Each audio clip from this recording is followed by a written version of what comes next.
पटना से बड़ी खबर आपको बता दें, जहां शिक्षक नियमावली 2023 में संशोधन को लेकर शिक्षा मंत्री ने बड़ा बयान दिया है। शिक्षा मंत्री चंद्रशेखर ने बयान दिया है, वो हम आपको बता दें। तमाम राज्यों के टैलेंटेड और बेरोजगार छात्र इसमें लेंगे भाग। संशोधन से देश के बेरोजगार अभ्यर्थियों को लाभ मिलेगा। हमें मैथ्स, केमिस्ट्री, फिजिक्स और इंग्लिश में नहीं मिलते हैं अभ्यर्थी। साइंस और अंग्रेजी की समस्या थी, इसलिए लिया गया फैसला। शिक्षा में बेहतरी के लिए लिया गया निर्णय। शिक्षक नियमावली में संशोधन के विरोध पर बोले शिक्षा मंत्री, हर चीज का होता है विरोध। शिक्षा मंत्री प्रोफेसर चंद्रशेखर ने यह बयान दिया है। उन्होंने कहा है कि बिहार में बाकी किसी अन्य राज्य से अभ्यर्थी अगर आते हैं नौकरी ढूंढने के लिए, तो बिहार में उन्हें नौकरी सिर्फ इसलिए मिल जाएगी क्योंकि बिहार में इंग्लिश के लिए और साइंस के लिए कोई ऐसा टीचर नहीं है जो बेहतर तरीके से इंग्लिश और साइंस का सब्जेक्ट पढ़ा सके।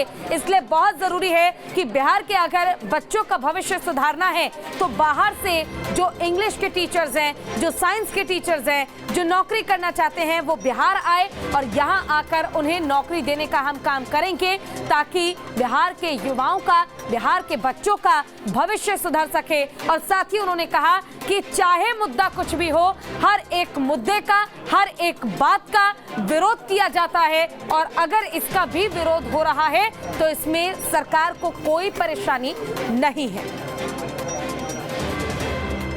विभिन्न राज्यों के जो टैलेंटेड छात्र हैं, बेरोजगार हैं, इसमें भाग लेंगे। साइंस ब्लॉक में रिक्तियां रह जाती थी, आप देखें ना कि अध्यापक प्रधान शिक्षक की बहाली हुई और उसमें 6000 में कितना 369 लोग आए। तो ये है कि बेहतरीन गुणवत्तापूर्ण शिक्षण कार्य के लिए गुणवत्तापूर्ण विषय के विशेषज्ञ आवे और ख़ास करके साइंस और अंग्रेजी की समस्या थी, इसलिए ओपन किया गया। चलिए, ज़्यादा जानकारी के लिए हमारे साथ हमारे संवाददाता आदित्य झा जुड़ गए हैं। आदित्य, प्रोफेसर चंद्रशेखर का बयान आपने सुन लिया जिसमें उन्होंने कहा कि हम बाहर के टैलेंटेड बेरोजगार जो अभ्यर्थी हैं उन्हें नौकरी देना चाहते हैं। बिहार के स्टूडेंट्स का क्या, जो अब तक अभ्यर्थी इंतजार कर रहे हैं, जिन्हें नौकरी तक नहीं मिली है, उनका क्या?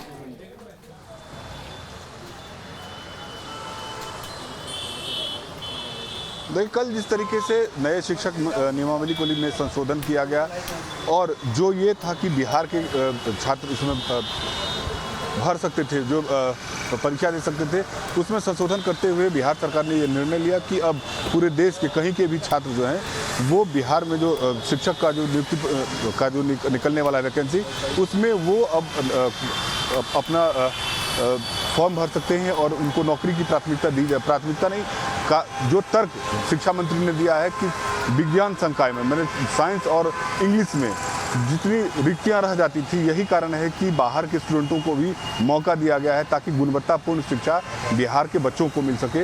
ये इसको लेकर के जो शिक्षक अभ्यर्थी हैं बिहार के, उनमें बहुत खासी नाराज़गी है। उनका साफ तौर पर कहना है कि इससे पहले भी जितने शिक्षक की नियुक्ति हुई है, तमाम बिहार में जितने बड़े बड़े जो परीक्षा होते हैं उसमें बिहार के बच्चे, बिहार से बिहार बोर्ड के जो पढ़े हुए बच्चे आगे आते हैं और परीक्षा पास करते हैं। और जिस तरीके से शिक्षा मंत्री ने यह कहते हुए ये बयान दिया है कि गुणवत्तापूर्ण शिक्षा के लिए बाहर के अभ्यर्थियों को बुलाया जाएगा, बाहर के अभ्यर्थी भी इसमें अब परीक्षा में शामिल हो सकते हैं ताकि बिहार के बच्चों को गुणवत्तापूर्ण शिक्षा मिल सके। उनका कहना है कि बहुत सारी रिक्तियाँ रह जाती थी, विज्ञान के विषय में हो या गणित के विषय में हो या अंग्रेजी के विषय में। ये जो परीक्षा का जो वैकेंसी निकलती थी उसमें बहुत ज़्यादा रिक्तियाँ रह जाती थी, उसमें पास आउट नहीं होते थे। अभी उन्होंने जो तर्क दिया कि प्राध्यापक की परीक्षा के लिए जो 6000 से ज़्यादा का पद सृजित था, लेकिन मात्र 350 जो अभ्यर्थी थे उनका चयन हो सका। यही कारण है कि बिहार सरकार ने निर्णय लिया है कि बाहर के भी जो बिहार के बाहर के भी जो बच्चे हैं वो बिहार में परीक्षा दे सकते हैं। लेकिन आदित्य, यही तो बड़ा सवाल है ना कि जहां एक तरफ सरकार कह रही है कि हम बिहार के बच्चों के भविष्य के साथ खिलवाड़ नहीं कर सकते, वाकई में इंग्लिश देखिए बिहार के जो बच्चे हों, स्टूडेंट हो, कोई भी उनकी थोड़ी बहुत वीक होती है।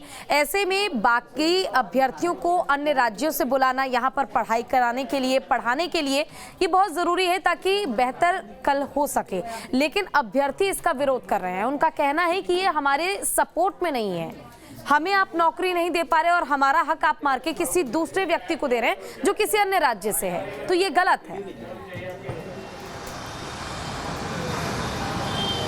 देखिए पूजा, बिहार सरकार ने जब नई नियमावली बनाई थी कि बीपीएससी के थ्रू अब शिक्षकों की नियुक्ति होगी, लगातार शिक्षक अभ्यर्थी जो सीटेड बीटेड पास अभ्यर्थी थे वो इसका विरोध कर रहे थे, क्योंकि उनका कहना था कि 2019 से वो लोग सड़कों पर संघर्ष कर रहे हैं और बार बार सरकार के द्वारा उनको आश्वासन मिला था कि बहुत जल्द उनकी नियुक्ति हो जाएगी। और इस बीच में नया नियम बनाया गया कि बीपीएससी के थ्रू एग्जाम लिया जाएगा और उसमें जो कैंडिडेट पास होंगे उनको नौकरी मिलेगी।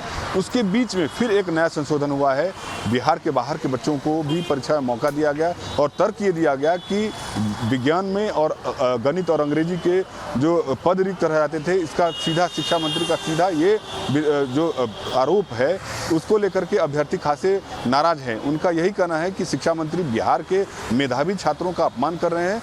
उनका ये कहना कि पद रिक्त रह जाता था, इसका मतलब ये नहीं है कि बिहार में वो टैलेंटेड लड़के थे।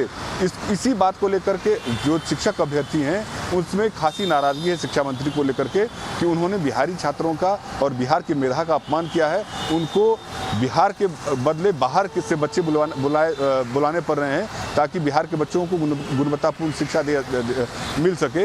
इसी को लेकर अभी राजनीति भी होगी। शिक्षा मंत्री के इस बयान के बाद एक तरफ शिक्षक अभ्यर्थी तो नाराज हैं ही, राजनीतिक दलों ने भी प्रतिक्रिया दी है और राजनीतिक दलों का साफ तौर पर कहना है कि लगातार देखना होगा कि सरकार की तरफ से साफ कह दिया गया है कि जो फैसला है वो बिल्कुल ठीक है, जिसे विरोध करना है वो करे। अब आगे अभ्यर्थियों का स्टेप क्या होगा? आपका बहुत बहुत शुक्रिया इस तमाम जानकारी के लिए।